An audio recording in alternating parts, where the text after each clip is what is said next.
പിതാവിന്റെയും പുത്രന്റെയും പരിശുദ്ധാത്മാവിന്റെയും നാമത്തിൽ ആമേൻ. അമ്മേ പരിശുദ്ധ അമ്മേ, അമ്മേ പരിശുദ്ധമേ, ദൈവമാതാവേ, കൃപാസനത്തിലൂടെ ഞങ്ങളുടെ ദേശത്തിനും അമ്മ മധ്യസ്ഥം തേടി തന്ന എല്ലാ അനുഗ്രഹങ്ങൾക്കും കൃപകൾക്കും ഞങ്ങളിപ്പോൾ ഹൃദയം നിറഞ്ഞ നന്ദി പറയുന്നു.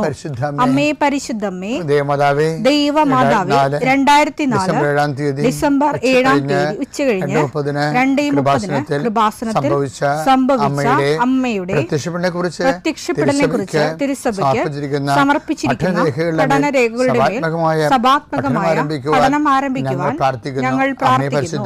അമ്മേ പരിശുദ്ധമേ, ഭൂസ്വർലോകങ്ങളുടെ രാജ്ഞിയായ അങ്ങേയ്ക്ക് ഭൗമസംരക്ഷണത്തിനായി പ്രപഞ്ചപ്രകൃതിയെ തന്നെ തിരുസഭ പ്രതിഷ്ഠിക്കുവാൻ ഈ പ്രത്യക്ഷീകരണം വഴി ഇടയാക്കണമേ. പരിശുദ്ധമേ, ജപമാല മാതാവേ, സകല കൃപാസനം പ്രാർത്ഥനയോടും ചേർത്ത് ഞങ്ങളിപ്പോൾ പ്രാർത്ഥിക്കുന്ന ഈ കുടുംബത്തിന്റെ പ്രത്യേക നിയോഗം പറ മക്കളെ.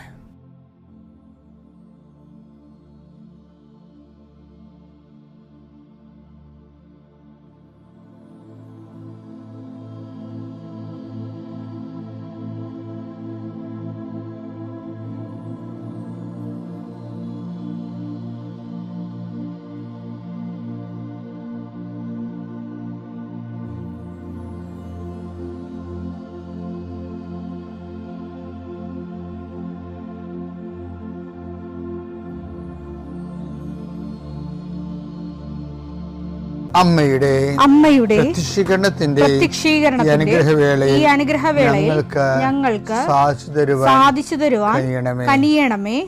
ആമേൻ. വിശ്വാസ പ്രമാണം. സർവശക്തനായ പിതാവും ആകാശത്തിന്റെയും ഭൂമിയുടെയും സൃഷ്ടാവുമായ ദൈവത്തിൽ ഞാൻ വിശ്വസിക്കുന്നു. അവിടുത്തെ ഏകപുത്രനും ഞങ്ങളുടെ കർത്താവുമായ ഈശോമിശിഹായിലും ഞാൻ വിശ്വസിക്കുന്നു. ഈ പുത്രൻ പരിശുദ്ധാത്മാവിനാൽ ഗർഭസ്ഥനായി കന്യകാമറിയത്തിൽ നിന്ന് പിറന്ന് പൊന്തിയോസ് പീലാത്തോസിന്റെ കാലത്ത് പീഡകൾ സഹിച്ച് കുരിശിൽ തറയ്ക്കപ്പെട്ട് മരിച്ച് അടക്കപ്പെട്ട് പാതാളങ്ങളിൽ ഇറങ്ങി മരിച്ചവരുടെ ഇടയിൽ നിന്ന് 3-ാം നാൾ ഉയർത്ത് സ്വർഗത്തിലേക്ക് എഴുന്നള്ളി സർവശക്തിയുള്ള പിതാവായ ദൈവത്തിന്റെ വലതുഭാഗത്തിരിക്കുന്നു. അവിടെ നിന്ന് ജീവിക്കുന്നവരെയും മരിച്ചവരെയും വിധിക്കുവാൻ വരുമെന്നും ഞാൻ വിശ്വസിക്കുന്നു. പരിശുദ്ധാത്മാവിലും ഞാൻ വിശ്വസിക്കുന്നു. വിശുദ്ധ കത്തോലിക്കാ സഭയിലും പുണ്യവാന്മാരുടെ ഐക്യത്തിലും പാപങ്ങളുടെ മോചനത്തിലും ശരീരത്തിന്റെ ഉയർപ്പിലും നിത്യമായ ജീവിതത്തിലും ഞാൻ വിശ്വസിക്കുന്നു. ആമേൻ. സ്വർഗ്ഗസ്ഥനായ ഞങ്ങളുടെ പിതാവേ, അങ്ങയുടെ നാമം പൂജിതമാകണമേ. അങ്ങയുടെ രാജ്യം വരണമേ. അങ്ങയുടെ തിരുമനസ് സ്വർഗത്തിലെ പോലെ ഭൂമിയിലും ആകണമേ. അന്നു വേണ്ടുന്ന ആഹാരം ഇന്ന് ഞങ്ങൾക്ക് തരണമേ. ഞങ്ങളോട് തെറ്റ് ചെയ്യുന്നവരോട് ഞങ്ങൾ ക്ഷമിക്കുന്നത് പോലെ ഞങ്ങളുടെ തെറ്റുകൾ ഞങ്ങളോടും ക്ഷമിക്കണമേ. ഞങ്ങളെ പ്രലോഭനത്തിൽ ഉൾപ്പെടുത്തരുതേ, തിന്മയിൽ ഞങ്ങൾ രക്ഷിക്കണമേ. ആമേൻ. നന്മ നിറഞ്ഞ മറിയമേ, സ്വസ്തി. കർത്താവ് അങ്ങയുടെ കൂടെ സ്ത്രീകളിൽ അങ്ങ് അനുഗ്രഹിക്കപ്പെട്ടവളാകുന്നു. അങ്ങയുടെ ഉദരത്തിൻ ഫലമായി ഈശോ അനുഗ്രഹിക്കപ്പെട്ടവനാകുന്നു. പരിശുദ്ധ മറിയമേ, തമ്പുരാന്റെ അമ്മേ, പാപികളായ ഞങ്ങൾക്ക് വേണ്ടി ഇപ്പോഴും ഞങ്ങളുടെ മരണസമയത്തും തമ്പുരാനോട് അപേക്ഷിക്കണമേ. ആമേൻ. കർത്താവേ, നിന്റെ ഉന്നതമായ നാമത്തിന് സ്തോത്രം ചെയ്യുന്നു. കർത്താവേ, നിന്റെ വിശുദ്ധ പൗരോഹിത്യത്തെ മഹത്വപ്പെടുത്തണം. കർത്താവെ, സഭയിലുള്ള സാന്നിധ്യം പ്രകടമാക്കണം. 40 വർഷം അർപ്പിച്ച കൃപാന്റെ യുഗതിയായി കൃപാസ്ഥാനത്താരെ ജീവനോടെ പ്രത്യക്ഷപ്പെട്ട പരിശുദ്ധ അമ്മയുടെ മാധ്യസ്ഥത്തിലെ ഞാൻ അങ്ങയുടെ മക്കൾക്ക് വേണ്ടി പ്രാർത്ഥിക്കുന്നു. അമ്മേ, ഈ പ്രഭാതത്തിൽ എത്രയോ പേരാണ് അമ്മേ ഈ ഒരു പ്രാർത്ഥനയ്ക്ക് വേണ്ടി കൊതിച്ച് കാത്തിരിക്കണത്. അവർക്ക് എവിടെ എന്തെല്ലാമോ കാര്യങ്ങളുണ്ട്. ഇന്ന് അവരുടെ കഴിവിൽ നിൽക്കാത്ത കാര്യങ്ങളുണ്ട്. കർത്താവേ, അങ്ങയുടെ മക്കളുടെ കഴിവിൽ നിൽക്കാത്ത കാര്യങ്ങൾ, ആ കാര്യങ്ങളെക്കുറിച്ച് ഓർക്കുമ്പോൾ ഭയവും പേടിയും പ്രയാസവും സങ്കടവും നിരാശയും ഒക്കെ തോന്നണ വിഷയങ്ങൾ, വ്യക്തികൾ, അതെല്ലാം യേശുക്രിസ്തു നാമത്തിൽ ഞാൻ ബന്ധിക്കുന്നു. കർത്താവേ, അങ്ങയുടെ മക്കള് ഇനി സമാധാനത്തിൽ വിട്ടേക്കണമെന്ന് പറഞ്ഞില്ലേ ഈശോ. ഞങ്ങളുടെ ദാസനെ സമാധാനം, എൻ്റെ രക്ഷ ഞാൻ എൻ്റെ കണ്ണുകൊണ്ട് കണ്ടിരിക്കുന്നു. അങ്ങയുടെ ദാസനെ സമാധാനം വിട്ടേക്ക്. സമയം ദീർഘദർശി പറഞ്ഞതുപോലെ അങ്ങയുടെ മക്കൾ ഈ പ്രാർത്ഥനയ്ക്ക് ശേഷം സമാധാനം കണ്ടെത്താൻ ഇടയാക്കണം പ്രാർത്ഥിക്കുന്നു. നിങ്ങളുടെ ജീവിത ചിന്തകള്, നിങ്ങളിന്ന് പോകാനിരിക്കുന്ന ഇടങ്ങള്, സംസാരിക്കുന്ന വ്യക്തികള്, ഒപ്പിടുന്ന പേപ്പറുകള്, എഴുതുന്ന രേഖകള്, എൻ്റെ മക്കള് ജീവിത ഉപായത്തിന് വേണ്ടിയും മേൽഗതിക്ക് വേണ്ടിയും ജോലിക്ക് വേണ്ടിയും ജോലിയുടെ അനുബന്ധ കാര്യങ്ങൾക്ക് വേണ്ടിയും എവിടെയെല്ലാം യാത്ര ചെയ്യുന്നു, ആരെല്ലാം സംസാരിക്കുന്നു, ഫോൺ ചെയ്തിട്ട് എന്തെങ്കിലും ഡേറ്റോ കാര്യമോ തീരുമാനമോ വാക്കോ പ്രവൃത്തിയോ തീരുമാനമോ കിട്ടാൻ വേണ്ടി കാത്തിരിക്കുന്നു. അതെല്ലാം മക്കൾക്ക് അനുകൂലമാവുകയും അത് ഈശോയുടെ നാമത്തിൽ ഞാൻ നിങ്ങളെ അനുഗ്രഹിക്കുകയും ചെയ്യുന്നു. എൻ്റെ കർത്താവേ, മനുഷ്യൻ്റെ ഭീഷണി കാരണം മനസ്സിന് സമാധാനം നഷ്ടപ്പെട്ടവരെ, അവരെ നീ ഏത് ഭവനത്തിൽ പ്രവേശിച്ചാലും ആ ഭവന സമാധാന ആശംസ അർപ്പിച്ച കർത്താവേ, നിന്റെ നാമത്തിൽ നെഞ്ചിലും നെറ്റിലും മുദ്ര വാങ്ങി നിന്റെ നാമത്തിൽ വിശ്വസിക്കുന്ന ഒരു മനുഷ്യനെയും ആരും ഭിക്ഷപ്പെടുത്താൻ അനുവദിക്കരുത് കർത്താവേ. അവരെല്ലാം ശത്രുക്കളെ കാണുകയെ വിരുന്നൊരുക്കുന്ന ദൈവത്തിൻ്റെ ശക്തിവിശേഷം നിനക്കായി വിരുന്നൊരുക്കട്ടെ. നിൻ്റെ എല്ലാ ശത്രുക്കളുടെ മുന്നിൽ നിത്യം പിതാവും പുത്രനും പരിശുദ്ധാത്മാവ് സർവീശ്വര എന്നേക്കും ആമേൻ. എൻ്റെ പ്രിയപ്പെട്ടവർ, പിന്നോണ്ടല്ലോ, അതായത് നമ്മളിപ്പോൾ ഉടമ്പടിയിൽ തന്നെയാണെങ്കിൽ രണ്ട് കാര്യങ്ങൾ നമ്മൾ പ്രധാനപ്പെട്ട് ചെയ്യുക. എന്തൊക്കെയാണ്? ഒന്ന്, വിശ്വാസ കൈമാറ്റം അല്ലേ? രണ്ടാമത്തത് ആതുര സേവനം. അപ്പോൾ ഞാൻ എപ്പോഴും നിങ്ങൾ പറയും വിശ്വാസ കൈമാറ്റത്തിന് 50 മാർക്കും ആതുര സേവനത്തിന് 30 പോയിൻറ്റും എന്നാണ് കൊണ്ടവരെ അല്ലേ? ഞാൻ എപ്പോഴും നിങ്ങൾ പറയണത് വിശ്വാസ കൈമാറ്റത്തിൽ മറ്റുള്ളവർക്ക് വിശ്വാസം കൈമാറാൻ, കർത്താവിന് കൈമാറാൻ അതിന് 50 പോയിൻ്റ് ഉണ്ട്. പിന്നെ എന്തിനാണ് ആതുര സേവനത്തിന് പക്ഷേ 30 പോയിൻ്റേ ഉള്ളതെന്ന് പറയും. അപ്പോൾ ചില ആൾക്കാർക്കൊക്കെ അത് മനസ്സിലാകത്തില്ല. ഇപ്പം ഞാനിപ്പോൾ ഇന്നലെയൊക്കെ പറഞ്ഞിരിക്കുന്ന ആതുര സേവനമല്ലേ പറഞ്ഞത്? ആതുര സേവനമല്ലേ വലുത്, അപ്പോൾ അതിനല്ലേ കൂടുതൽ പോയിൻ്റ് എന്ന് വിചാരിച്ചുകൊണ്ട് നിങ്ങൾ വാരിക്കോരി ആതുര സേവനത്തിന് കൊടുക്കുന്ന ആൾക്കാരുണ്ട്. അങ്ങനെയല്ല, നിങ്ങളെ ആതുര സേവനത്തിന് കൊടുക്കുന്നതിനേക്കാൾ കൂടുതൽ പ്രാധാന്യം വിശ്വാസ കൈമാറ്റത്തിന് കൊടുക്കണം. അതെന്താ കാരണം വെച്ച് കഴിഞ്ഞാൽ ആതുര സേവനത്തിനുള്ള പോയിൻറ്റും വിശ്വാസ കൈമാറ്റത്തിനുള്ള പോയിൻറ്റും തമ്മിൽ വ്യത്യാസമുണ്ട്. ഞാൻ ഒരു കാര്യം കൂടി ചോദിക്കട്ടെ. കർത്താവ് ഇപ്പം എനിക്ക് വിശന്നു, നിങ്ങൾ എനിക്ക് അനന്തരം രാജാവ് തൻ്റെ വലതുവശത്തുള്ളവരോട് പറഞ്ഞു, എന്താണ്? എൻ്റെ പിതാവിനാൽ എനിക്കെതിരെ വരുവിൻ, ലോകാരം ഒരുക്കിയിരിക്കുന്ന രാജ്യം നിങ്ങൾ കൈവശമാക്കുവിൻ. മത്തായി 25:34. അനന്തരം രാജാവ് തന്റെ വലതുഭാഗത്തുള്ളവരോട് അരുൾ ചെയ്യും, എന്റെ പിതാവിനാൽ അനുഗ്രഹിക്കപ്പെട്ടവരെ വരുവിൻ, ലോകസ്ഥാപനം മുതൽ നിങ്ങൾക്കായി സജ്ജമാക്കിയിരിക്കുന്ന രാജ്യം അവകാശപ്പെടുത്തുവിൻ. എന്തെന്നാൽ എനിക്ക് വിശന്നു, നിങ്ങൾ ഭക്ഷിക്കാൻ തന്നു. എനിക്ക് വിശന്നു, നിങ്ങൾക്ക് ഭക്ഷിക്കാൻ തന്നു. ഞാൻ നഗ്നനായിരുന്നു, നിങ്ങൾ എന്നെ ഉടുപ്പിച്ചു അല്ലേ? ഞാൻ പരദേശിയായിരുന്നു, നിനക്ക് അഭയമല്ല. ഈ ആതുര സേവനങ്ങൾക്കെല്ലാം പ്രതിഫലം എന്താണ്? പ്രതിഫലം എന്ന് പറയുന്നത് 25:35. എൻ്റെ പിതാവിനാൽ അനുഗ്രഹിതരെ വരുവിൻ. എന്ത് ചെയ്യണം? വന്നിട്ട് എന്ത് ചെയ്യണം? ലോകാരംഭം മുതലൊക്കെയിരിക്കുന്ന രാജ്യം നിങ്ങൾ കൈവശമാക്കാൻ. അതാണ് വിഷയം. ഇപ്പം രാജ്യം കൈവശമാക്കാൻ പറ്റത്തുള്ളൂ. പക്ഷേ വിശ്വാസം കൈമാറിയാലാ? വിശ്വാസം കൈമാറിയ രാജ്യം കൈവശമാക്കുക അല്ല, അതിനേക്കാൾ വലുതാണ് വിശ്വാസം കൈമാറുന്ന. നോക്കിയേ, ഈ ചെറിയ കൽപ്പനകളിൽ അത് എത്ര ലഘുവായാലും അത് പഠിക്കുകയും മറ്റുള്ളവരെ പഠിപ്പിക്കുകയും ചെയ്യുന്നവൻ സ്വർഗരാജ്യത്തിൽ വലിയവനായിരിക്കും. അതാണ് വ്യത്യാസം. കണ്ടില്ലേ? മത്തായി 5:19. ഈ പ്രമാണങ്ങളിൽ ഏറ്റവും നിസ്സാരമായ ഒന്ന് ലംഘിക്കുകയോ ലംഘിക്കാൻ മറ്റുള്ളവരെ പഠിപ്പിക്കുകയോ ചെയ്യുന്നവൻ സ്വർഗരാജ്യത്തിൽ ചെറിയവനെന്ന് വിളിക്കപ്പെടും. എന്നാൽ അത് അനുസരിക്കുകയും വചനങ്ങൾ അനുസരിക്കുകയും പഠിപ്പിക്കുകയും ചെയ്യുന്നവൻ സ്വർഗരാജ്യത്തിൽ വലിയവനെന്ന് വിളിക്കപ്പെടും. അപ്പം എന്താ ഇപ്പം ആതുര സേവനം ചെയ്യുമ്പോൾ ഞാൻ രോഗിയായ നിങ്ങളെന്നെ ശുശ്രൂഷിച്ചു, എനിക്ക് വിശന്നു, നിങ്ങൾ എനിക്ക് ഭക്ഷണം തന്നു, ഞാൻ നഗ്നനായിരുന്നു, നിങ്ങൾ എന്നെ ഉടുപ്പിച്ചു എന്ന് പറയുന്നതുകൊണ്ട് എന്താ പറയുന്നത്? എൻ്റെ പിതാവിനാൽ അനുഗ്രഹിതരെ വരുവിൻ, ലോകാരംഭം ഒരുക്കിയിരിക്കുന്ന രാജ്യം കൈവശമാക്കാനേ പറയുന്നുള്ളൂ. പക്ഷേ വിശ്വാസം കൈമാറുകയും വിശ്വാസം പഠിപ്പിക്കുന്നത് എന്താ പറയണത്? നിങ്ങൾ സ്വർഗരാജ്യത്ത് വലിയവനായിരിക്കും എന്നാണ് പറയണത്. അതാണ് ഈ വലിയ പ്രതിഫലവും നമ്മൾ കഴിഞ്ഞ ദിവസം കണ്ടില്ലേ? ചെറിയ പ്രതിഫലമുണ്ട്, വലിയ പ്രതിഫലമുണ്ട്. അപ്പം വിശ്വാസ കൈമാറ്റത്തിനാണ് ആതുര സേവനത്തിനേക്കാളും മേൽക്കൈ ഉള്ളത്. പോയിൻറ്റ്സ് കൂടുതലുള്ളത്. അതുകൊണ്ട് തന്നെ ഉടമ്പടി ഇത്രയും കത്താൻ കാര്യം, ഉടമ്പടി 50 പോയിൻ്റ് എന്താണ്? വിശ്വാസ കൈമാറ്റമാണ്. ആ സാക്ഷ്യപ്പെടുത്തുക, സാക്ഷ്യം മറ്റുള്ളവരോട് പറയുക, സാക്ഷ്യം എഴുതിയ പത്രങ്ങൾ വിതരണം ചെയ്യുക, ദൈവം നമ്മുടെ ഇടയിൽ പ്രവർത്തിച്ച കാര്യങ്ങളെക്കുറിച്ച് മറ്റുള്ളവർക്ക് പറഞ്ഞു കൊടുക്കുക, വിശ്വാസ കൈമാറ്റമാണ്.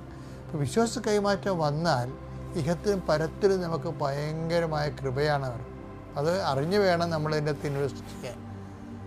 അപ്പം ചിലർ വിചാരിക്കും, കാര്യങ്ങൾ അറിയാൻ പാടില്ലെങ്കിൽ വിചാരിക്കും ആതുര സേവനമാണ് ഏറ്റവും വലുത്. ആതുര സേവനത്തിന് 30 പോയിൻ്റ്, കിട്ടിയാൽ വിശ്വാസ കൈമാറ്റത്തിന് 50 പോയിൻ്റാണ് ഉള്ളത്. അപ്പം രണ്ടും ചെയ്യണം. ഉടമ്പടിയിലുള്ളവർ ആ ഉടമ്പടി പ്രകാരം രണ്ടും ചെയ്യണം. ദൈവസ്നേഹത്തോട് ചെയ്ത് വളരുക. പിതാവിൻ്റെയും പുത്രൻ്റെയും പരിശുദ്ധാത്മാവിൻ്റെ നാമം. ആദ്യമേ തന്നെ കൃപാസന മാതാവിൻ്റെ പ്രത്യക്ഷീകരണ സാക്ഷിയായി എന്നെ ഉയർത്തിയതിന് അമ്മ മാതാവിനും തിരുക്കുമാരനും കോടാനുകോടി നന്ദി. പരിപാവനമായ ഈ അൾത്താരയിൽ കയറി നിന്ന് സാക്ഷ്യം പറയണമെന്നത് എൻ്റെ ഒരു സ്വപ്നമായിരുന്നു. ഞാൻ ആദ്യത്തെ സാക്ഷ്യത്തിലേക്ക് കടക്കാം.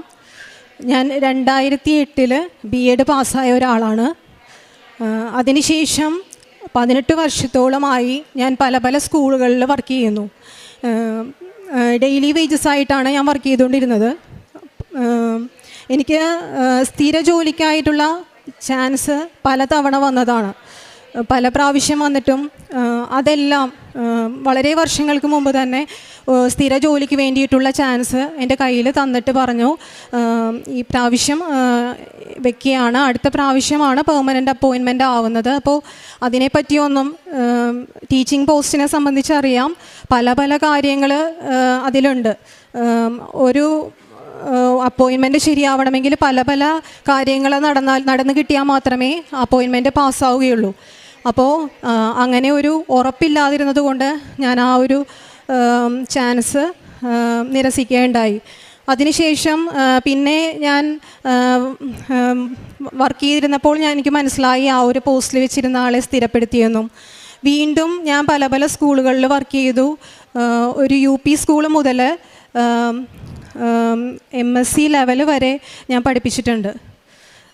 അപ്പോൾ എന്നിരുന്നാലും ഒരു സ്ഥിര ജോലിക്ക് വേണ്ടിയിട്ടുള്ള സാധ്യതകൾ ഉണ്ടായിരുന്നാലും അത് മനസ്സിലാക്കാനുള്ള കഴിവ് എനിക്കപ്പോൾ ഉണ്ടായിരുന്നില്ല.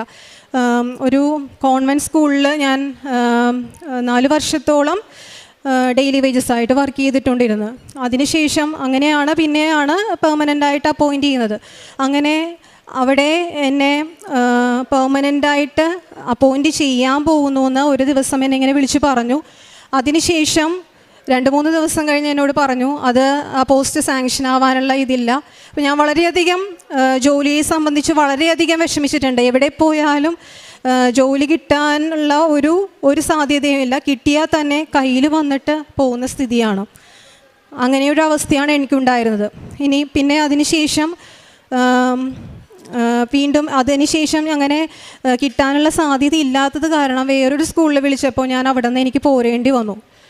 ആ പോരേണ്ടി വന്നതിന് ശേഷം അവിടെ ഞാൻ കുറേ നാൾ ഡെയിലി വേജസിൽ വർക്ക് ചെയ്തു. അതിനുശേഷം ഞാൻ അവിടെ പഠിപ്പിച്ചിരുന്നത് +2-ലാണ്. അപ്പോൾ നിങ്ങൾക്ക് അറിയാവുന്നവർക്ക് അറിയാൻ പറ്റും, ടീച്ചിങ് പോസ്റ്റ് അവിടെ ഉള്ളവർക്ക് അറിയാൻ പറ്റുമായിരിക്കും. ഡെയിലി വേജസ് ആണെങ്കിലും ഓരോ വർഷവും ഇൻ്റർവ്യൂ നടത്തും അവിടെ. അപ്പോൾ നമ്മൾ ഓരോ വർഷം ചെല്ലുന്നോറും നമ്മളുടെ ഏജ് കൂടി വരികയാണ്. നമുക്ക് അതിനുവേണ്ടി ചിലപ്പോൾ അവർ ചോദിക്കുന്ന സമയത്ത് നമുക്കറിയാമായിരിക്കും, ചോദിക്കുന്ന സമയത്ത് നമുക്ക് ആൻസർ കിട്ടിയെന്ന് വരുന്നില്ല. ചിലപ്പോൾ ഇൻ്റർവ്യൂവിന് നമുക്ക് അധികം പെർഫോം ചെയ്യാനൊന്നും പറ്റാറില്ല. അപ്പോൾ അങ്ങനെ പിറ്റത്തെ വർഷം എനിക്ക് ഡെയിലി വേജസിൽ ഇതുപോലെ അപ്പോഴൊക്കെ ഞാൻ ഉടമ്പടിയിലായിരുന്നു. ഞാനൊരു അവിടെ വർക്ക് ചെയ്യുന്ന ഒരു ടീച്ചർ വഴി തന്നെയാണ് ഞാൻ ഉടമ്പടിയെപ്പറ്റി അറിഞ്ഞത്, ഇവിടെ വന്ന് ഉടമ്പടി എടുത്തത്.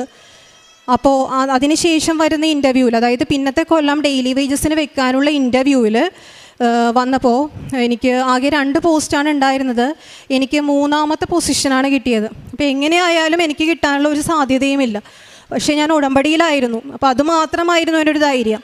കാരണം ഇൻ്റർവ്യൂവിൽ ആ ഒരു 10 മിനിറ്റ്സ് കൊണ്ട് എനിക്ക് പെർഫോം ചെയ്യാനുള്ള യാതൊരു കഴിവും ഉണ്ടായിരുന്നില്ല. കാരണം ഞാൻ ക്ലാസ്സിൽ എനിക്കൊരു കുഴപ്പവുമില്ല, കുട്ടികളെയൊക്കെ ഞാൻ വളരെ ആത്മാർത്ഥമായി തന്നെയാണ് പഠിപ്പിച്ചുകൊണ്ടിരുന്നത്. അതുമാത്രമല്ല വളരെ വീക്കായിട്ടുള്ള സ്റ്റുഡൻസിനെയും എൻ്റെ സബ്ജക്റ്റ് മാത്സ് ആണ്. അപ്പോൾ വളരെ വീക്കായിട്ടുള്ള സ്റ്റുഡൻസിനെയും അതിലോട് ഒന്ന് ജയിപ്പിച്ച് കൊണ്ടുവരാനും ഞാൻ വളരെയധികം ശ്രമിച്ചിരുന്നു. ഓരോ സ്കൂളിലും അങ്ങനെ തന്നെയായിരുന്നു. പക്ഷേ ഇൻ്റർവ്യൂവിൽ പെർഫോം ചെയ്യുന്ന ഒരു ഇത് വെച്ചിട്ടാണ് ആ 3rd പൊസിഷൻ എനിക്ക് വന്നത്. അപ്പോൾ എനിക്ക് അപ്പോൾ എൻ്റെ കഴിവുകൾ കുറഞ്ഞു വന്നപ്പോൾ ഞാൻ ആ സമയത്ത് ഉടമ്പടിയിലായിരുന്നു.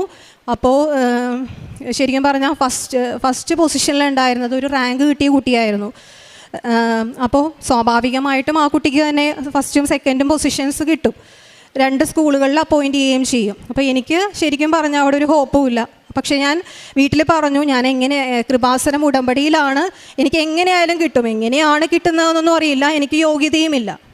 അപ്പോൾ ഞാൻ അതിന് തലേ ദിവസം വരെ, അതായത് ജൂലൈയിലൊക്കെയാണ് അപ്പോയിൻമെൻ്റൊക്കെ നടക്കുന്നത്. അപ്പോൾ ആ സമയത്തിന് മുമ്പായിട്ട് ഞാൻ അവിടെ ചെന്ന് അന്വേഷിച്ചപ്പോൾ തനിക്ക് അതിനുള്ള ഒരു ക്വാളിറ്റിയും ഇല്ല, തനിക്കത് കിട്ടാൻ പോകുന്നില്ല എന്നാണ് അവിടെ നിന്ന് പറഞ്ഞത്. 3rd പൊസിഷനായിരുന്നു എനിക്ക്. 3rd പൊസിഷനായിരുന്നു. അപ്പോൾ ഫസ്റ്റും 2 ആളുകളെ മാത്രം മതി അവർക്ക്. അപ്പോൾ 2 സീറ്റേ ഉണ്ടായിരുന്നുള്ളൂ. അപ്പോൾ എനിക്കതിനുള്ള ഒരു ക്വാളിറ്റിയും ഇല്ല എന്നാണ് പറഞ്ഞിരുന്നത്. പക്ഷേ ഞാൻ ഉറപ്പായിട്ട് വിശ്വസിച്ചിരുന്നു, എങ്ങനെ കിട്ടുമെന്നും ഒന്നും അറിയില്ല. അപ്പോയിൻ്റ് ചെയ്യുന്നതിൻ്റെ തലേ ദിവസം എനിക്കൊരു കോള് വന്നു.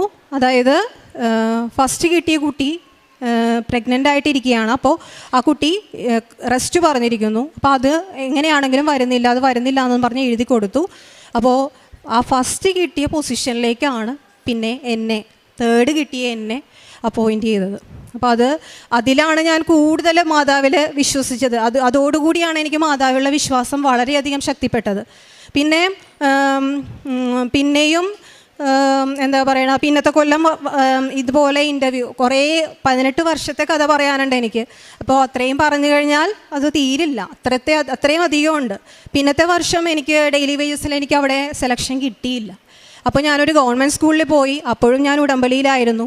അപ്പോൾ ഗവൺമെൻറ് സ്കൂളിലെന്ന് പറഞ്ഞാൽ നിങ്ങൾക്കറിയാം, ഒരു 2 മാസം 3 മാസമൊക്കെ അവിടെ വേക്കൻസി കാണുള്ളൂ. അതിനുശേഷം നമ്മൾ ഇറങ്ങി പോരണം ടീച്ചേഴ്സ് വരുമ്പോൾ. അപ്പോൾ വീണ്ടും ഒരു ഇൻ്റർവ്യൂ. അപ്പോൾ പക്ഷേ എനിക്ക് കിട്ടിയ സ്കൂളെന്ന് പറഞ്ഞാൽ അധികം അങ്ങോട്ട്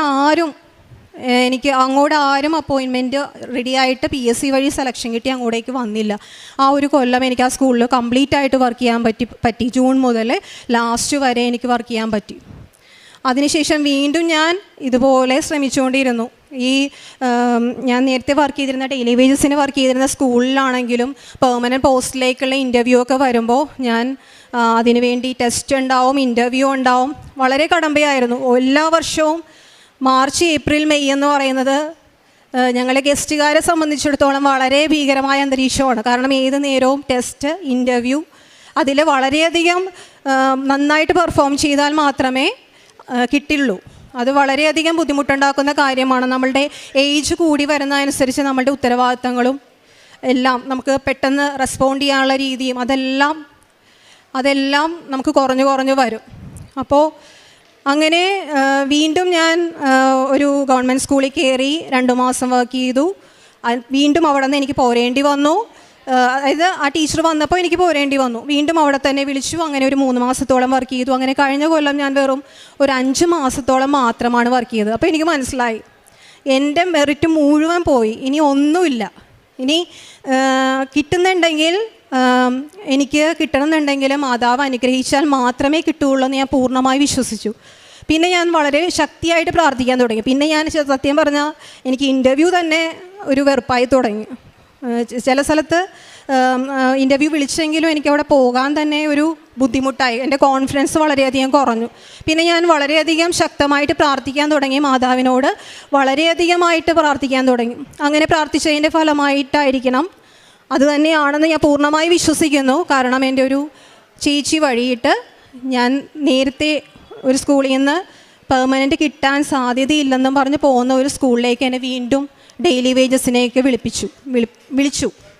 അപ്പോൾ വരാൻ താല്പര്യമുണ്ടോ എന്ന് ചോദിച്ചപ്പോൾ ഞാൻ 100% റെഡിയായിരുന്നു, ഞാൻ വരാമെന്ന് പറഞ്ഞു.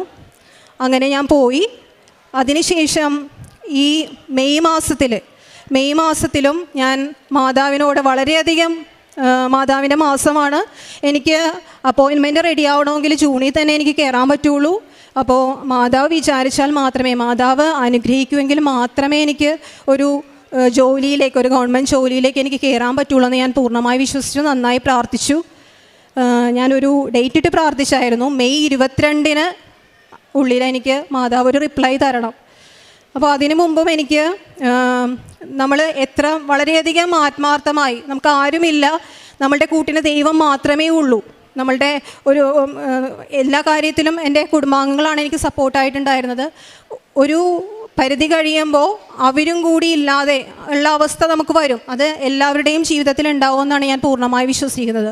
അപ്പോൾ നമ്മളും ദൈവവും മാത്രമാവും. അപ്പോൾ നമുക്ക് പറയാനുള്ള കാര്യങ്ങൾ എല്ലാം നമ്മൾ പറയുന്നത് ദൈവത്തോടായിരിക്കും.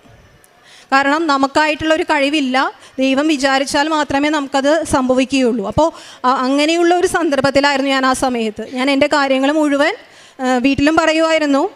വീട്ടിലും വളരെ വിശ്വാസമുള്ള കൂട്ടത്തിലായിരുന്നു. എങ്കിലും കൃപാസനത്തിൽ എന്തിനാ പോകുന്നതെന്നൊക്കെ ചോദിക്കും. കാരണം നമുക്ക് പള്ളിയിൽ പ്രാർത്ഥിച്ചാൽ പോരെ, കൃപാസനത്തിൽ പോയിട്ട് പ്രാർത്ഥിക്കുന്നത് എന്തിനാണ്? പക്ഷെ ഞാൻ പറയും, അതറിയില്ലാത്തത് കൊണ്ടാണ്. അത്രയും ശക്തിയുള്ള മാതാവാണ് അവിടെ ഉള്ളതെന്നാണ് ഞാൻ പറയാറുള്ളത് വീട്ടിൽ.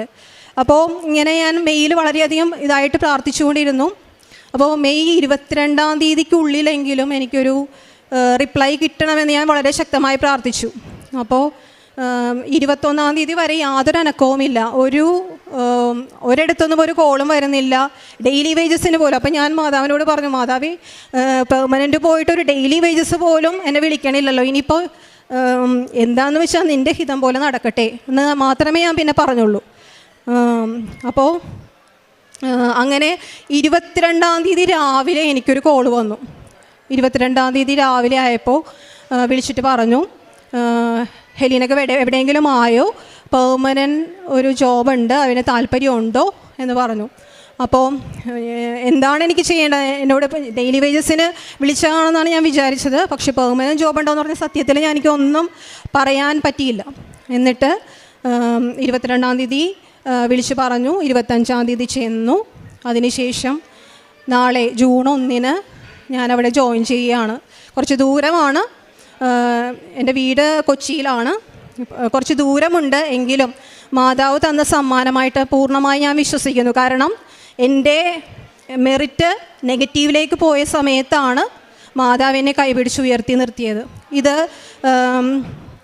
ഞാൻ മാതാവിനോട് പ്രാർത്ഥിക്കുമായിരുന്നു. കാരണം ഇത് എൻ്റെ വിശ്വാസം വർദ്ധിപ്പിക്കുന്നതിന് വേണ്ടി മാത്രമല്ല, മറ്റുള്ളവർക്ക് മാതാവിനെക്കുറിച്ച് എൻ്റെ സാക്ഷ്യത്തിലൂടെ മനസ്സിലാക്കുന്നതിനും ഒപ്പം എൻ്റെ കുടുംബാംഗങ്ങൾ കൂടി കൃപാസന മാതാവിൽ വിശ്വാസം വളരെയധികം വർദ്ധിക്കുന്നതിനും വേണ്ടി മാതാവ് എന്നെ ഒരു സാക്ഷിയാക്കി ഉയർത്തണമേ എന്ന് ഞാൻ വളരെയധികം ശക്തമായിട്ട് പ്രാർത്ഥിക്കുമായിരുന്നു. അപ്പോൾ വീട്ടിലും പറയുമായിരുന്നു, നീ ഇനിയിപ്പോൾ കൃപാസനത്തിലും പോയിട്ടും കാര്യമില്ലെന്നാ തോന്നുന്നത്, നമുക്ക് അത് വിധിച്ചിട്ടില്ല എന്ന് വിചാരിക്കുക. അപ്പോഴും ഞാൻ വളരെ ശക്തമായി പ്രാർത്ഥിക്കുമായിരുന്നു. കാരണം അമ്മ എന്തെങ്കിലും വിചാരിച്ചിട്ടുണ്ടെങ്കിൽ അത് അമ്മ എനിക്കുള്ളതാണെങ്കിൽ അമ്മ അത് തന്നിരിക്കുമെന്ന് ഞാൻ പൂർണ്ണമായി വിശ്വസിച്ചിരുന്നു.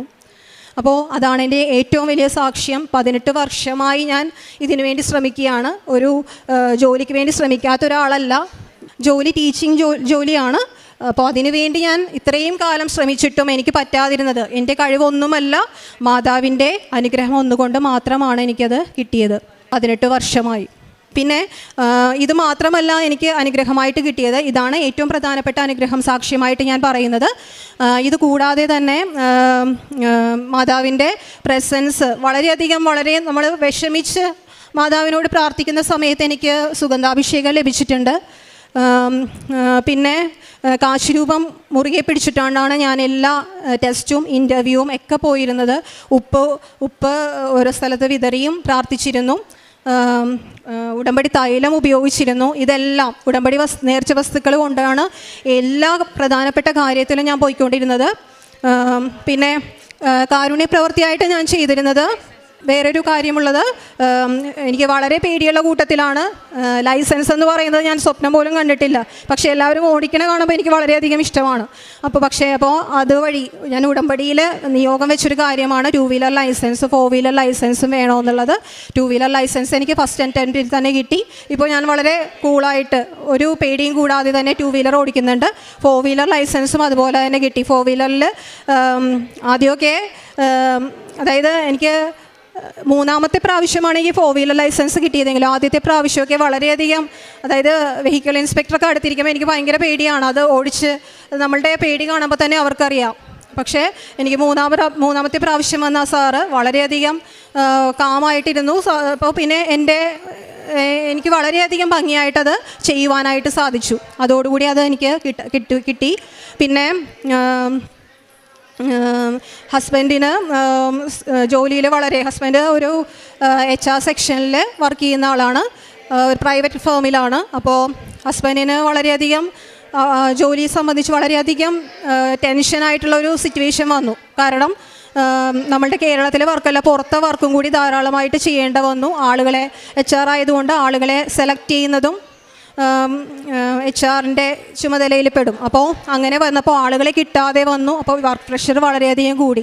ഞാൻ എങ്ങനെയെങ്കിലും ഇതിൽ നിന്ന് ഇട്ടിട്ട് പോരുകയാണെന്ന് പറഞ്ഞപ്പോൾ ഞാൻ വളരെയധികം വിഷമിച്ചു. കാരണം എനിക്കൊരു സ്ഥിര ജോലിയില്ല, ഹസ്ബൻഡും കൂടി ഇട്ടിട്ട് വന്നാൽ വളരെയധികം അത് ബുദ്ധിമുട്ടാവും. അപ്പോൾ ഞാൻ പറഞ്ഞു എങ്ങനെയെങ്കിലും ഒന്ന് പിടിച്ച് നിൽക്കുക, നന്നായിട്ട് മാതാവിനോട് പ്രാർത്ഥിക്കുക എന്നൊക്കെ പറഞ്ഞു.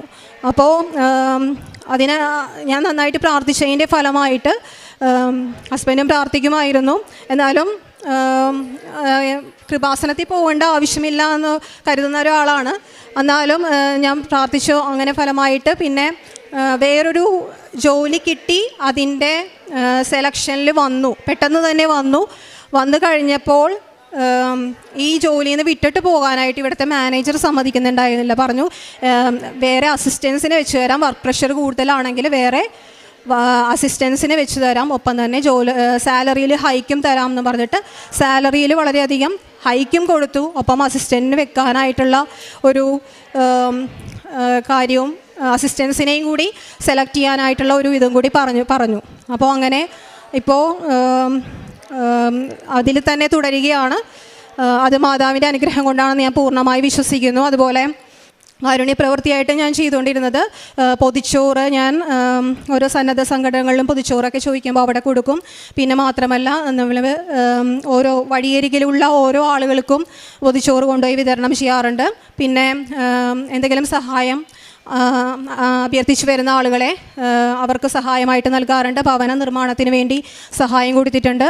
പിന്നെ ക്യാൻസർ രോഗികൾ, നിർധനരായിട്ടുള്ള ആളുകൾക്ക് അവർക്ക് എന്തെങ്കിലും സഹായം അന്വേഷിച്ച് വരുമ്പോൾ കൊടുക്കാറുണ്ട്. പിന്നെ എൻ്റെ ടീച്ചിങ് ജോലിയാണ് എൻ്റേത്. അപ്പോൾ പ്രധാനമായിട്ടും ഞാൻ ചെയ്യുന്നത് സ്കൂളിൽ പോകുമ്പോൾ അവിടെ പഠനത്തിന് ബുദ്ധിമുട്ട് അനുഭവിക്കുന്ന കുട്ടികൾക്ക് വേണ്ടി എന്ത് വേണമെങ്കിലും ചെയ്യാൻ, അവരെ പാസ്സാവാൻ ബുദ്ധിമുട്ടുള്ള, എൻ്റെ സബ്ജക്റ്റ് മാത്സ് ആണ്, അപ്പോൾ പാസ്സാവാൻ ബുദ്ധിമുട്ടുള്ള കുട്ടികളുണ്ടാവും. അതുപോലെ തന്നെ ഉയർന്ന മാർക്ക് കിട്ടാനും വേണ്ടിയും പാസ്സാവാൻ വേണ്ടിയിട്ടും ഞാൻ വളരെയധികം ആ കുട്ടികൾക്ക് വേണ്ടി ശ്രമിക്കാറുണ്ട്.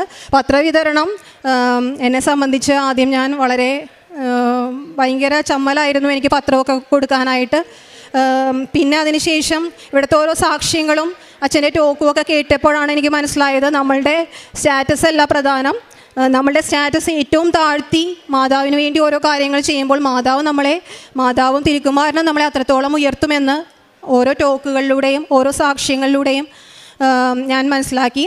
അതുവഴി പിന്നെ പത്രങ്ങളൊക്കെ ഞാൻ ബസ് സ്റ്റോപ്പുകളിലും കൂടുതലും അക്രൈസ്തവരായിട്ടുള്ള ആളുകൾക്ക്, ഉടമ്പടിയെക്കുറിച്ച് അറിയാവുന്ന ക്രൈസ്തവരായിട്ടുള്ള ആളുകൾക്ക് ഉപരി അക്രൈസ്തവരായിട്ടുള്ള ആളുകൾക്ക് കൊടുക്കാനായിട്ടാണ് ഞാൻ ശ്രമിച്ചിരുന്നത്. കൃപാസനം പത്രം വേണോ എന്ന് ചോദിച്ചിട്ട് മാത്രമേ കൊടുക്കുള്ളൂ, വേണ്ടാന്ന് പറയുന്നവർക്ക് കൊടുക്കാറില്ല. പിന്നെ അതിന് എപ്പോഴും നല്ല അനുഭവങ്ങൾ മാത്രമായിരുന്നില്ല. ഒരു പ്രാവശ്യം ബസ് സ്റ്റോപ്പിൽ നിന്നപ്പോൾ ഇങ്ങനെ ഞാൻ കൃപാസന മാതാവിനെ പറ്റി അറിയാമെന്ന് പറഞ്ഞപ്പോൾ കുറച്ച് പേരിങ്ങനെ കൂടി വന്നിട്ട് പറഞ്ഞു, മാതാവിന് ഇത്ര പ്രാധാന്യം കൊടുക്കുന്നത് നമ്മളുടെ യേശുക്രിസ്തു മാത്രമാണ് യഥാർത്ഥ രക്ഷകൻ, മാതാവിന് ഇത്രയധികം പ്രാധാന്യം കൊടുക്കുന്നത് അത് തെറ്റാണ് എന്നൊക്കെ പറഞ്ഞ് വളരെയധികം തർക്കിച്ചു. എന്നിട്ട് പറയും ഞങ്ങളുടെ ഇതിൽ വരൂ, അതിൻ്റെ ഇതൊക്കെ കൂടൂ. അപ്പോൾ ഞാൻ പറഞ്ഞു എനിക്ക് അതിൽ താല്പര്യമില്ല, ഞാൻ കൃപാസന മാതാവിൽ വിശ്വസിക്കുന്ന ആളാണ്. മാതാവിനെ ഭയങ്കര രക്ഷകൻ്റെ ഇതിലേക്കല്ല, മാതാവിലൂടെ നമുക്ക് ഓരോ കാര്യങ്ങൾ നേടിത്തരുമെന്നാണ്, അല്ലാതെ മാതാവിനെ ദൈവമായിട്ടല്ല കൃപാസനത്തിൽ കരുതുന്നത് എന്ന് ഞാൻ പറഞ്ഞിട്ടുണ്ട്. അപ്പോൾ അതൊക്കെയാണ് എൻ്റെ പ്രേക്ഷിത പ്രവർത്തികൾ. ആത്മീയ ജീവിതം എന്ന് പറഞ്ഞാൽ വളരെയധികം ആത്മീയമായിട്ട് വളരാനായിട്ട് എനിക്ക് സാധിച്ചു. കാരണം നേരത്തെ എന്ന് പറഞ്ഞാൽ ഈ കൊന്തയൊക്കെ ചൊല്ലുന്നതെന്ന് പറഞ്ഞാൽ വെറുതെ ഇങ്ങനെ ഉരുവിട്ട് പോകുമായിരുന്നു. കാരണം അതിൻ്റെ അർത്ഥവും മനസ്സിലാക്കാതെ സ്വർഗസ്ഥനായ നന്മ പറഞ്ഞ മറിയം വെറുതെയും ഇങ്ങനെ പറഞ്ഞു പോകുമായിരുന്നു. നമ്മൾ ചെറുപ്പത്തിൽ മുതൽ ഇങ്ങനെ പറഞ്ഞു പോകും. അത് എന്താണോ അത് ഉദ്ദേശിക്കുന്നത്, എന്തിനു വേണ്ടിയാണ് നമ്മൾ പ്രാർത്ഥിക്കുന്നതെന്നൊന്നും. പക്ഷേ ഇപ്പം ഞാൻ കൊന്തയൊക്കെ കൂടുതൽ ഭക്തിയോടുകൂടി ചൊല്ലാൻ തുടങ്ങി. അതനുസരിച്ചിട്ട് ഒരു കൊന്ത ചൊല്ലിക്കഴിയുമ്പോൾ തന്നെ അതിൻ്റെ വ്യത്യാസം, ഒരു ദിവസം അതൊക്കെ ഇപ്പോൾ എന്തെങ്കിലും കാരണവശാൽ അത് മുടക്കിയാൽ അന്ന് എന്തെങ്കിലും എനിക്ക് അന്നത്തെ ദിവസം എന്തെങ്കിലും ഇതായിട്ടൊരു സംഭവിച്ചിരിക്കും. അപ്പോൾ ഇതിൽ തന്നെ തുടരാനാണ്, ഈ ഉടമ്പടിയിൽ തന്നെ തുടരാനാണ് എനിക്ക് ഇഷ്ടം. ഡെയിലി ബ്രെഡ് ധ്യാനം ഇതെല്ലാം കൂടാറുണ്ട്. ബൈബിൾ വായന എന്ന് പറഞ്ഞാൽ അരമണിക്കൂർ എന്ന് പറഞ്ഞാൽ ചില ദിവസങ്ങളൊക്കെ മുടങ്ങിപ്പോയിട്ടുണ്ട്. പക്ഷേ ഞാൻ പറഞ്ഞല്ലോ, ഇങ്ങനെ ചില ദിവസങ്ങൾ മുടങ്ങിപ്പോകുമ്പോൾ ആ ദിവസം തന്നെ എനിക്ക് എന്തെങ്കിലും പണി കിട്ടാറുണ്ട്. അപ്പോൾ പിന്നെ ഞാൻ കൂടുതൽ അത് എത്ര തീക്ഷ്ണമായി നമ്മൾ ചെയ്യുന്നോ, ആ അച്ഛൻ പറഞ്ഞിരിക്കുന്ന ആ 6 കാര്യങ്ങൾ നമ്മൾ എത്ര തീക്ഷ്ണമായി ഓരോ ദിവസം ചെയ്യുന്നോ, അത് നമുക്ക് എന്താണോ ദൈവഹിതം നമുക്ക് വേണ്ടത് അത് ദൈവം തന്നിരിക്കും. അത് ഇപ്പോൾ എൻ്റെ ജീവിതത്തിൽ നിന്ന് ഞാൻ പഠിച്ചത്, ഇപ്പോൾ ഞാൻ 18 വർഷങ്ങൾക്ക് മുമ്പ് ഒരു ജോലി കിട്ടി, ഒരു ഗവൺമെൻറ് ജോലി പ്രവേശിച്ച് കല്യാണം കഴിഞ്ഞ് കുട്ടിയുണ്ടായി അങ്ങനെ പോയി കഴിഞ്ഞിരുന്നെങ്കിൽ ഒരിക്കലും ഞാനിങ്ങനെ മാതാവിനെ മനസ്സിലാക്കുമായിരുന്നെന്ന് തോന്നുന്നില്ല. അപ്പോൾ ഈ ഒരു ജോലി എന്ന് പറയുന്നത് എനിക്ക് ഉറപ്പാണ്, അത് മാതാവിനെയും മാതാവിലൂടെ തിരുക്കുമാരനെയും മനസ്സിലാക്കുവാനും അതിൽ അടിയുറച്ച് വിശ്വസിച്ചുകൊണ്ട് മുന്നോട്ട് പോകുവാനുമായിട്ടുള്ള ദൈവത്തിൻ്റെ പദ്ധതിയായിരുന്നു എന്ന് ഞാൻ പൂർണ്ണമായി വിശ്വസിക്കുന്നു. ഇനിയും ഉടമ്പടി ജീവിതത്തിൽ ഇതുപോലെ തന്നെ മുന്നോട്ട് പോകുവാൻ എൻ്റെ മകനും എൻ്റെ കുടുംബാംഗങ്ങളും പിന്നെ ഞാൻ കാണുന്നവരോട് എല്ലാവരോടും പറയാറുണ്ട് എനിക്ക് കിട്ടിയ അനുഗ്രഹത്തെ പറ്റിയൊക്കെ. അപ്പോൾ അതിൽ തന്നെ ഉറച്ച് ഈ വിശ്വാസത്തിൽ തന്നെ മുന്നോട്ട് പോകുവാനാണ് എൻ്റെ തീരുമാനം. ഇത്രയും അനുഗ്രഹങ്ങൾ, ഇത് മാത്രമല്ല ഇഷ്ടംപോലെ അനുഗ്രഹങ്ങൾ എനിക്ക് കിട്ടിയിട്ടുണ്ട്, അതെല്ലാം പറയാൻ ഇവിടെ പറ്റില്ല. അപ്പോൾ ഇത്രത്തോളം അനുഗ്രഹങ്ങൾ എനിക്ക് തന്ന അമ്മയ്ക്കും തിരുക്കുമാരനും കോടാനുകോടി നന്ദി. ഞാൻ അവരുമായി ശാശ്വതമായി ഒരു ഉടമ്പടി ഉണ്ടാക്കും. അവർക്ക് നന്മ ചെയ്യുന്നതിൽ നിന്ന് ഞാൻ പിന്തിരിയുകയുമില്ല. അവർ എന്നിൽ നിന്ന് പിന്തിരിയാതിരിക്കാൻ എന്നോടുള്ള ഭക്തി ഞാൻ അവരുടെ ഹൃദയങ്ങളിൽ നിക്ഷേപിക്കും.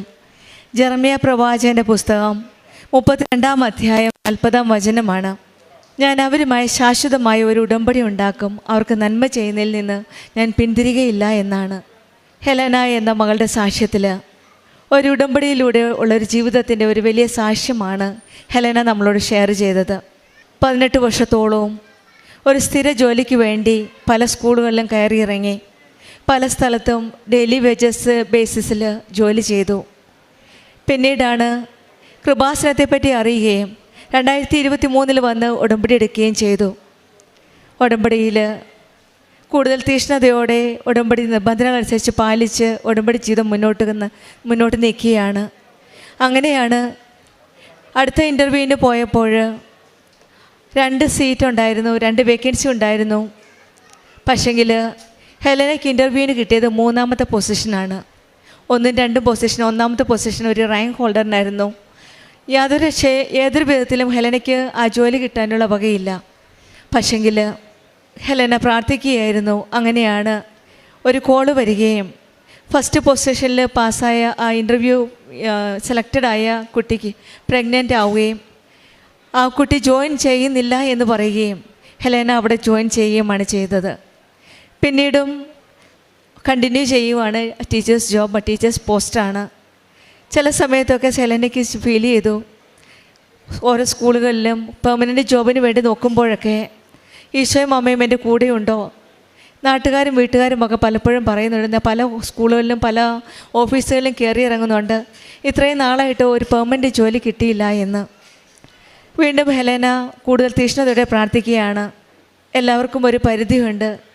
പക്ഷെങ്കിൽ ഇവിടെയും ആ വചനം പറയുന്നത് പോലെ അവർക്ക് നന്മ ചെയ്യുന്നതിൽ നിന്ന് ഞാൻ പിന്തിരിയുകയില്ല, അവർ എന്നിൽ നിന്നും പിന്തിരിയാതിരിക്കാൻ എന്നുള്ള ഭക്തി ഞാൻ അവരുടെ ഹൃദയങ്ങളിൽ നിക്ഷേപിച്ചു എന്നാണ്. ഹെലനയിലെ ഹോൾഡ് ചെയ്തത് ഉടമ്പടിയാണ്.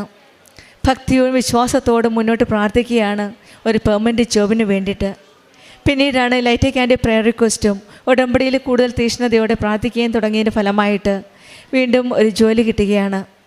അതും പരിശുദ്ധ അമ്മയുടെ പല പ്രാവശ്യം സാന്നിധ്യം മനസ്സിലാക്കാൻ സാധിച്ചു. ആ ദിവസങ്ങളിൽ സുഗന്ധാഭിഷേകത്തിലൂടെ അമ്മയുടെ പ്രസൻസ്, അതായത് സാന്നിധ്യം മനസ്സിലാക്കാൻ സാധിക്കുകയും ഓരോ എക്സാമിന് പോകുമ്പോൾ, ഓരോ ഇൻ്റർവ്യൂവിന് പോകുമ്പോഴും നേർച്ച വസ്തുക്കളായ ഉടമ്പടി തൈലവും വെഞ്ചരിച്ച ഉപ്പും വിശ്വാസ പ്രമാണം ചൊല്ലി പ്രാർത്ഥിച്ച് കയ്യിൽ സൂക്ഷിച്ചുകൊണ്ടാണ്, പ്രാർത്ഥന ചൊല്ലിക്കൊണ്ടാണ് ഈ മകൾ ഇൻ്റർവ്യൂവിന് പോയത്. അങ്ങനെയാണ് അടുത്ത ഇൻ്റർവ്യൂ പാസ്സാകുന്നത്. അതും അവിടെ ഒരു പ്രത്യേകതയുണ്ട്. ഇപ്രാവശ്യം ഈ മകൾ പ്രാർത്ഥിച്ചത് ഡേറ്റ് ഇട്ടാണ്. മെയ് 22 മുൻപ് എങ്ങനെയെങ്കിലും ഒരു പെർമനൻറ്റ് ജോലി നൽകി എന്നെ അനുഗ്രഹിക്കണമേ എന്നാണ് ഹെലേന പ്രാർത്ഥിച്ചത്.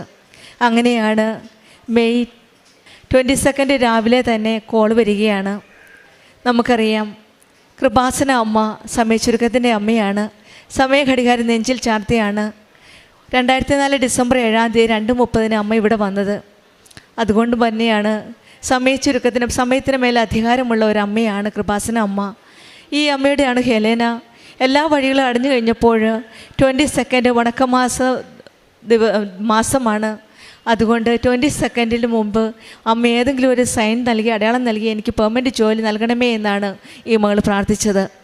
അങ്ങനെ 22 രാവിലെ തന്നെ ഒരു ഫോൺ കോൾ വരികയും മകൾക്ക് അപ്പോയിൻമെൻറ്റിനുള്ള കോളായിരുന്നു അത്.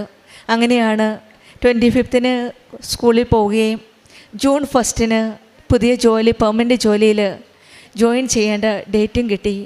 അപ്പോയിൻമെൻറ്റ് ലെറ്ററുമായിട്ടാണ് പരിശുദ്ധ അമ്മയുടെ സന്നിധിയിൽ അമ്മയുടെ പ്രത്യക്ഷീകരണത്തിൻ്റെ സാക്ഷിയായിട്ട് ഇന്ന് ഈ മകൾ വന്നിരിക്കുന്നത്. ഈശോയോടും അമ്മയോടും ചേർന്ന് നിൽക്കുമ്പോൾ വേക്കൻസി ഇല്ലാത്ത വേക്കൻസി ഉണ്ടാക്കി തരികയും സമയച്ചുരുക്കത്തിൻ്റെ മേൽ അധികാരമുള്ള അമ്മ നമ്മുടെ കാര്യത്തിൽ ഇടപെടുകയും ചെയ്യുന്നത് ഉടമ്പടി എടുത്തതിന് ശേഷമാണ്. ഈ മകളുടെ ജീവിതത്തിൽ 18 വർഷം ആഗ്രഹിച്ച കാര്യമാണ് ഈശോയും അമ്മയും നടത്തി കൊടുത്തത്. പരിശുദ്ധ അമ്മ കൃപാസനം അമ്മയുടെ മധ്യസ്ഥതയിലാണ് ഈ മകൾക്ക് ജോലി കിട്ടിയത്. Not by merit but by grace. Merit ഉണ്ടായിരുന്നെങ്കിൽ ഇത്രയും വർഷം വെയിറ്റ് ചെയ്യേണ്ട കാര്യമില്ലായിരുന്നു. പക്ഷേങ്കിൽ ഇവിടെ വർക്ക് ചെയ്തത് ദൈവത്തിൻ്റെ കൃപയാലാണ്.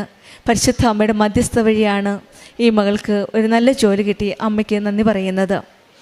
പിന്നീട് ലൈസൻസ് ആയിരുന്നു, 4 വീലറിൻ്റെ ലൈസൻസും. അവിടെയും നേർച്ച വസ്തുക്കളായ ഉടമ്പടി കാശുരൂപവും ഉടമ്പടി തൈലം തേച്ച് പ്രാചീന ഫലമായിട്ട് ഡ്രൈവിംഗ് ലൈസൻസ് കിട്ടുകയും ഹസ്ബൻഡ് നല്ലൊരു ജോലി കിട്ടുകയും വീട്ടിലെല്ലാ കാര്യത്തിലും ഈശോയുടെ അമ്മയുടെ ഒരു വലിയ അനുഗ്രഹങ്ങളാണ് ഈ കുടുംബത്തിൽ നാം കാണുവാൻ സാധിക്കുന്നത്. ഈശോയുടെ അമ്മയോട് ചേർന്ന് നിൽക്കുമ്പോൾ ഒരുപക്ഷെ ചില സമയത്ത് നമുക്കറിയില്ല എന്താണ് സംഭവിക്കാൻ പോകുന്നത്, എന്തേ ഒരു ഡാർക്ക്നെസ്, വൈ ദിസ് ഡാർക്ക്നെസ് എന്നൊക്കെ നമുക്ക് വിചാരിക്കാം. ദൈവമുണ്ടോ, അമ്മയെ കൂടെ ഉണ്ടോ എന്നുള്ളൊരു വിചാരം. പക്ഷേ വചനം പറയുന്നത് ഞാൻ അവരുമായി ശാശ്വതമായ ഒരു ഉടമ്പടി ഉണ്ട്. നമ്മൾ ഒരു ശാശ്വതമായ ഒരു ഉടമ്പടിയിലാണ്. അതുകൊണ്ട് നമുക്ക് നന്മ ചെയ്യുന്നതിന് ദൈവം ഒരിക്കലും പിന്തിരികയില്ല. നമ്മിൽ നിന്നും നാം ദൈവത്തിൽ നിന്ന് പിന്തിരിയാതിരിക്കാനായിട്ട് നമ്മിലുള്ള ഭക്തിയാണ് നാം ഹൃദയത്തിൽ ഈശോ നമ്മുടെ ഹൃദയത്തിൽ നിക്ഷേപിച്ചിരിക്കുന്നത് ഉടമ്പടിയിലൂടെ. നമ്മുടെ ജീവിതത്തിലും ആ ദൈവത്തിൻ്റെ ആ ഹൃദയത്തിൽ നിക്ഷേപിച്ച ആ ഭക്തി, ആ ദൈവസ്നേഹം അടുത്തറിയുവാനും അനുഭവിച്ചറിയുവാനുമുള്ള സാഹചര്യം, അവസരം ലഭിക്കട്ടെ എന്ന് നമുക്കും പ്രാർത്ഥിക്കാം. ദൈവത്തോട് സത്യസന്ധമായി ഉടമ്പടി ചേർന്ന് നിൽക്കുമ്പോൾ നമ്മളൊരിക്കലും ഒറ്റയ്ക്കല്ല എന്നൊരു വിചാരമാണ്. ഈ മകൾ പറഞ്ഞ പോലെ ചിലപ്പോഴൊക്കെ എനിക്ക് തോന്നി ഞാൻ ഒറ്റയ്ക്കാണ്. പക്ഷേ എങ്കിലും ഉടമ്പടി മക്കളുടെ ജീവിതത്തിൽ നാം ഒരിക്കലും ഒറ്റയ്ക്കല്ല. നമ്മൾ ഉപേക്ഷിക്കില്ലാത്ത ഒരു ദൈവത്തിൻ്റെ ഉറപ്പുണ്ട് നമ്മുടെ കൂടെ. കൃപാസനം അമ്മയുടെ മധ്യസ്ഥതയിൽ ദൈവത്തോട് ചേർന്ന് നിന്ന് ഉടമ്പടി ജീവിതം കൂടുതൽ സത്യസന്ധതയോടെ, ആത്മാർത്ഥതയോടെ, തീഷ്ണതയോടെ മുന്നോട്ട് നയിക്കുവാനുള്ള കൃപയ്ക്കായി നമുക്ക് പ്രാർത്ഥിക്കാം. ഹെലനയ്ക്കും കുടുംബത്തിനും ലഭിച്ച ഈ വലിയ അനുഗ്രഹങ്ങൾക്ക് നമ്മൾക്ക് കരങ്ങളടിച്ച് ദൈവത്തെ മഹത്വപ്പെടുത്താം. യേശുവേ നന്ദി, യേശുവേ സ്തുതി. Ave Maria.